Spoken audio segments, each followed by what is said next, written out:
قرآن حکیم کی سورہ بقرہ کی اس آیت سے پہلے والی آیت جو گزشتہ درس میں گزر چکی ہے، اللہ تعالیٰ نے فاسق لوگوں کی نافرمانیوں میں سے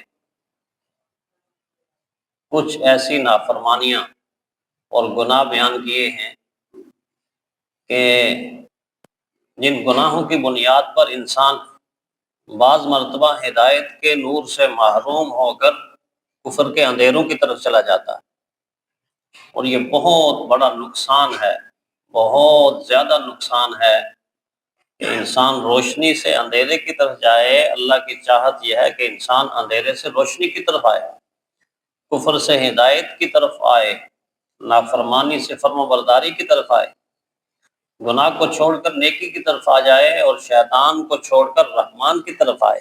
اللہ کی چاہت یہی ہے۔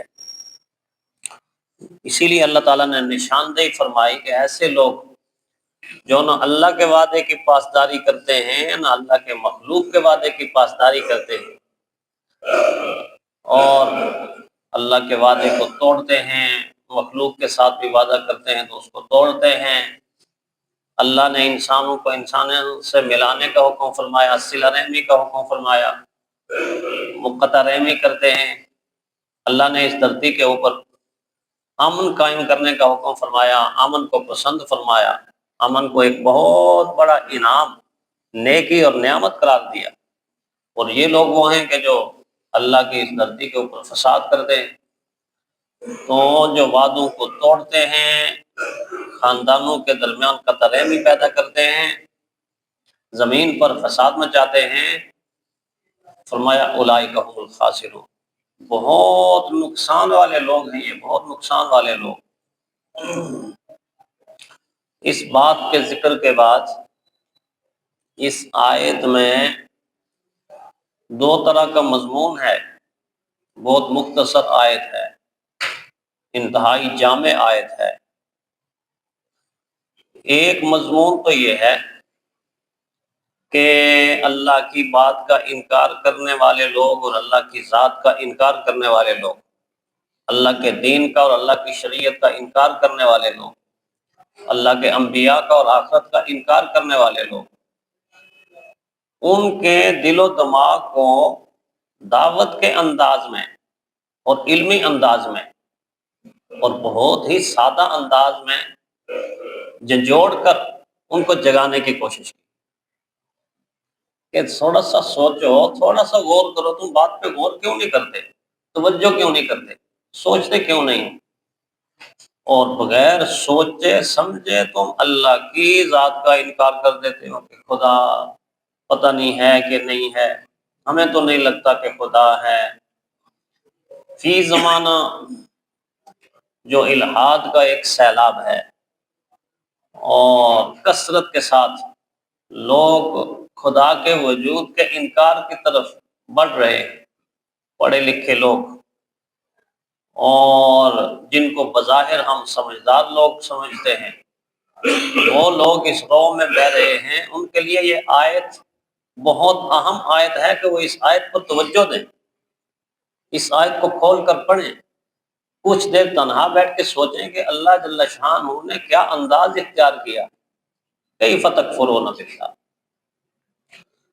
اللہ کے وجود کا تم انکار کیسے کر سکتے ہو، کیسے کر سکتے ہو۔ یہ انداز یہ ہے کہ تم کر ہی نہیں سکتے اگر تم تھوڑی بہت عقل و شعور رکھتے ہو، عقل رکھتے ہو، شعور رکھتے ہو، تمہارے اندر سوچنے کی صلاحیت اگر موجود ہے، دنیا بھر کے فلسفے کے تم دعوے رکھتے ہو اور دنیا بھر کے علم پڑھنے کا تم دعویٰ رکھتے ہو، اور بولنے پہ آؤ تو ایسا بولتے ہو کہ زمین و آسمان کے کلابے ملا دیتے ہو، گفتگو تم اس طرح کرتے ہو کہ تم سے بڑا کوئی عالم موجود نہیں ہے، مفکر موجود نہیں ہے، تم سے بڑا کوئی مصلح موجود نہیں ہے، اور تم سے بڑا کوئی ذہین اور جینیس موجود نہیں ہے۔ لیکن یہ کیا جہالت ہے، کیا جہالت ہے کہ تم اتنی بات کو سوچنے کے لیے تیار نہیں ہو، اور تم اپنے وجود کی طرف یہ نہیں دیکھتے کہ تم کتنے بے بس ہو،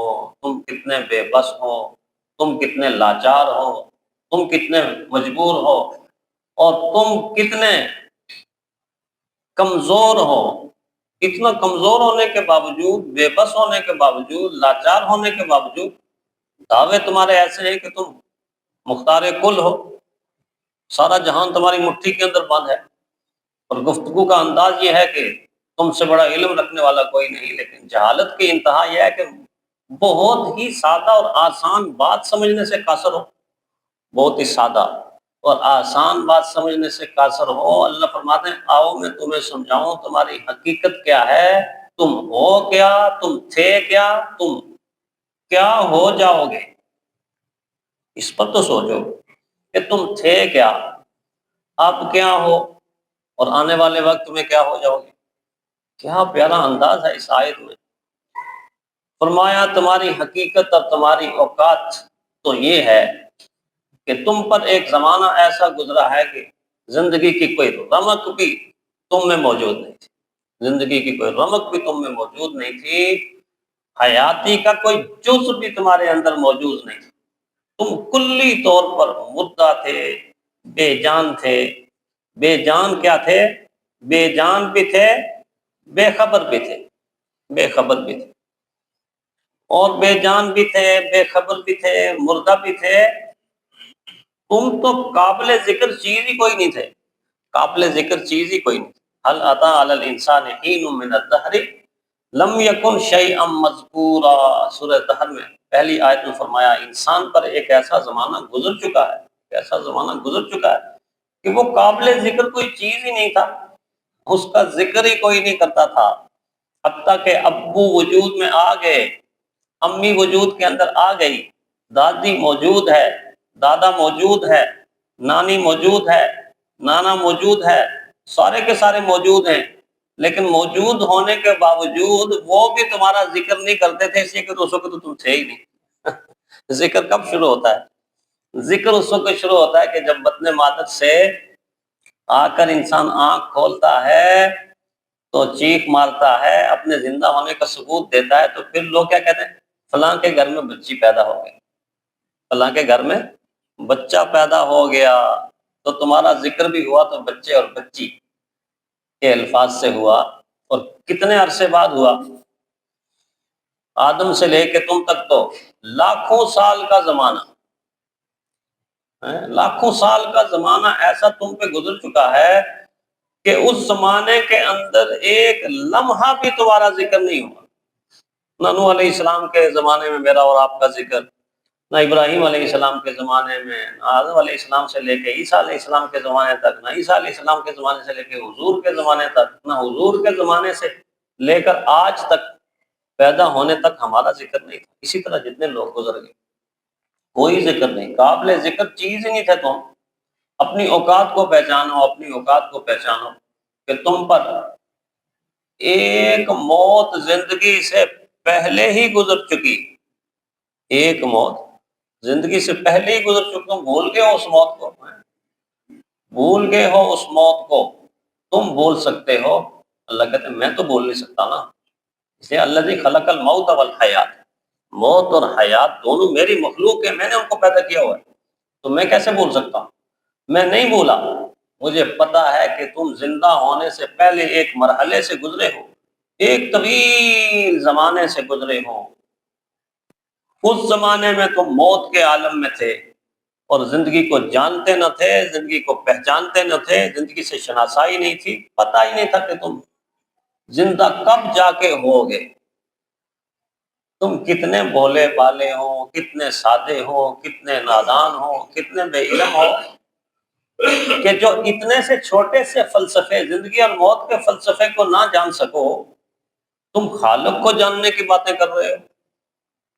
تمہارے عقل کی ایک حد ہے، اس حد کے اندر تم اتنے زیادہ کمزور ہو کہ اپنی ہی گزری ہوئی موت سے آشنا نہیں، گزری ہوئی موت سے آشنا نہیں۔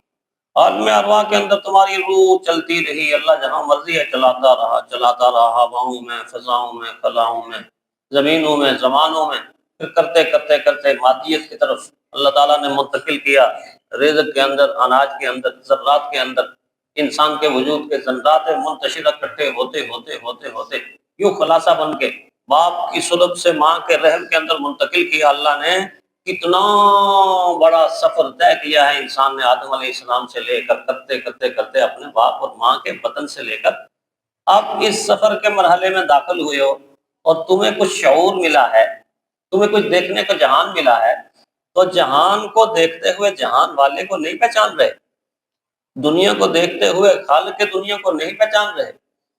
دنیا کی چیزوں کی حرکت اور دنیا کی چیزوں کی جوبن اور جوانی اور طغیانی اور دنیا کی چیزوں کے اثرات اور کیفیات اور دنیا کے نظام کی حرکت اور دنیا کے نظام کے چل چلاؤ کو دیکھتے ہوئے تم دنیا کے خالق کو نہیں پہچان سکتے.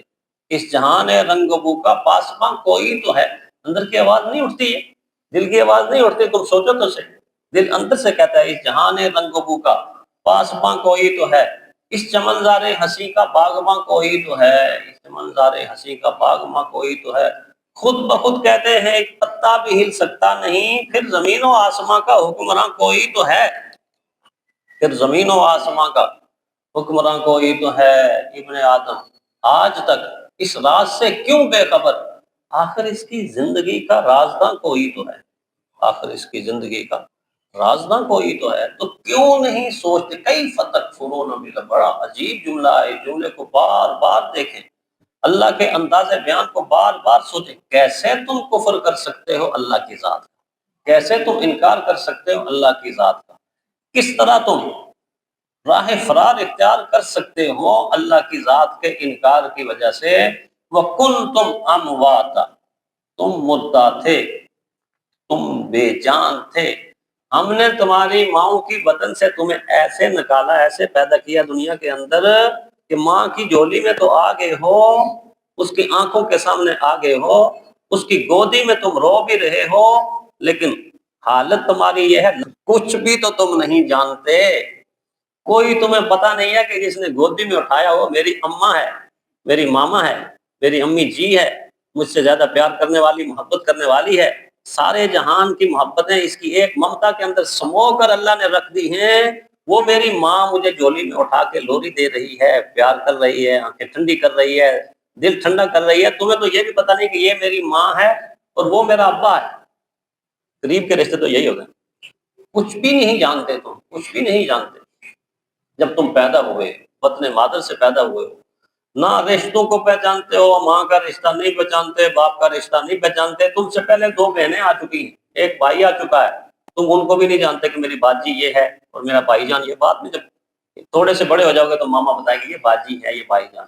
نہ بھائی کو پہچانتے ہو، نہ بہنا کو پہچانتے ہو، نہ خالہ کو، نہ پھپھی کو، نہ پھپھے کو، نہ خالو کو، نہ تایا کو، نہ تائی کو، نہ چچا کو، نہ چچی کو، نہ نانا کو، نہ نانی کو، نہ دادا کو، نہ دادی کو، نہ اپنی اماں کو، نہ اپنے باپ کو. کسی کو تو پہچانتے نہیں. اپنے خاندان سے بے خبر ہو، اس کے علاوہ تم کیا جانو گے؟ کچھ بھی نہیں جانتے. میں نے تمہاری ماؤں کے پیٹوں سے ایسا پیدا کیا کہ تم اس وقت کچھ نہیں جانتے تھے. حد تو یہ ہے کہ دوسروں کو جاننا تو دور کی بات ہے، تم اپنے آپ کو ہی نہیں جانتے تھے، اپنے وجود کو ہی نہیں جانتے. جانتا ہے بچہ جب ماں اس کو کھلا رہی ہوتی ہے تو یہ میری آنکھ ہے، تو یہ میرا کان ہے، تو یہ میرے دانت ہیں، تو یہ میرے ہونٹ ہیں، تو یہ میری زبان ہے، تو یہ میرا سر ہے، تو یہ میری عقل ہے، تو یہ میرا دل ہے، تو دماغ ہے، تو یہ میری ٹانگیں ہیں، تو یہ میرے ہاتھ. جانتا اپنے وجود سے بے خبر اور لا علم انسان خدا کے وجود کو چیلنج کر رہا ہے.